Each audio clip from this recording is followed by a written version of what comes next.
দর্শক, কক্সবাজার থেকে সরাসরি যুক্ত হচ্ছেন সহকর্মী ইরফানুল হাসান। ইরফান, আজও কি কক্সবাজারে বৃষ্টি হচ্ছে? সাগর কি এখনো উত্তাল রয়েছে?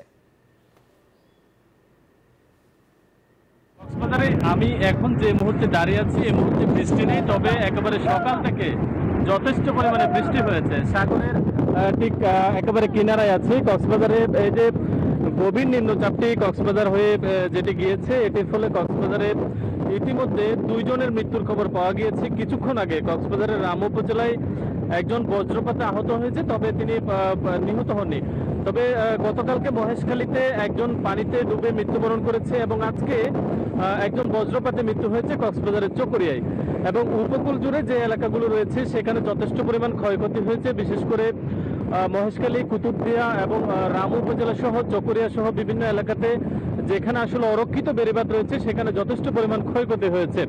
এবং এই যে গভীর নিম্নচাপটি কক্সবাজারের উপর দিয়ে গিয়েছে, উপকূলে যে সমস্ত এলাকাগুলো রয়েছে সেখানে আসলে হাজার হাজার ঘরবাড়ি তলিয়ে গেছে এবং সেন্ট মার্টিনে আসলে তাদের সাথে যোগাযোগ বিচ্ছিন্ন রয়েছে। গত প্রায় 30 ঘন্টা ধরে সেন্ট মার্টিনের সাথে কোনো ধরনের বৈদ্যুতিক সংযোগ না থাকায় যোগাযোগ বিচ্ছিন্ন রয়েছে এবং উখিয়া টেকনাফে গতকাল থেকে বিদ্যুতের সংযোগ পাওয়া যায়নি, তবে এখন নতুন করে কিছু কিছু জায়গায় বিদ্যুতের সংযোগ চালু হচ্ছে। এবং কক্সবাজার শহরের বেশ কয়েকটি এলাকা প্লাবিত হয়েছে, বিশেষ করে কক্সবাজার পৌরসভার যে 1 নম্বর ওয়ার্ড সেখানে বৃষ্টিপাতের কারণে প্রায় যেটি এখান থেকে অতিক্রম করার সময় আসলে প্রায় 1 থেকে 3 ফুট পানি উচ্চতা বেড়ে যাওয়ার ফলে কিন্তু মূলত সেখানে পানির উচ্চতা বেড়ে গিয়েছে। এবং এর যে জলোচ্ছ্বাস, এর ফলে কিন্তু জেলা প্রশাসন মোটামুটি সতর্ক করার জন্য কাজ করছে এবং জেলা প্রশাসনের পক্ষ থেকে বলা হয়েছে যে পাহাড়ের আশেপাশে যে সমস্ত মানুষজন বসবাস করছে তাদেরকে আসলে পাহাড়ের কাছ থেকে সরিয়ে যাওয়ার জন্য বলা হয়েছে। তো এই ছিল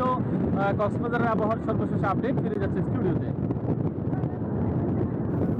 ইরফান, আপনাকে ধন্যবাদ। দর্শক, কক্সবাজার থেকে জানাচ্ছিলেন সহকর্মী ইরফানুল হাসান।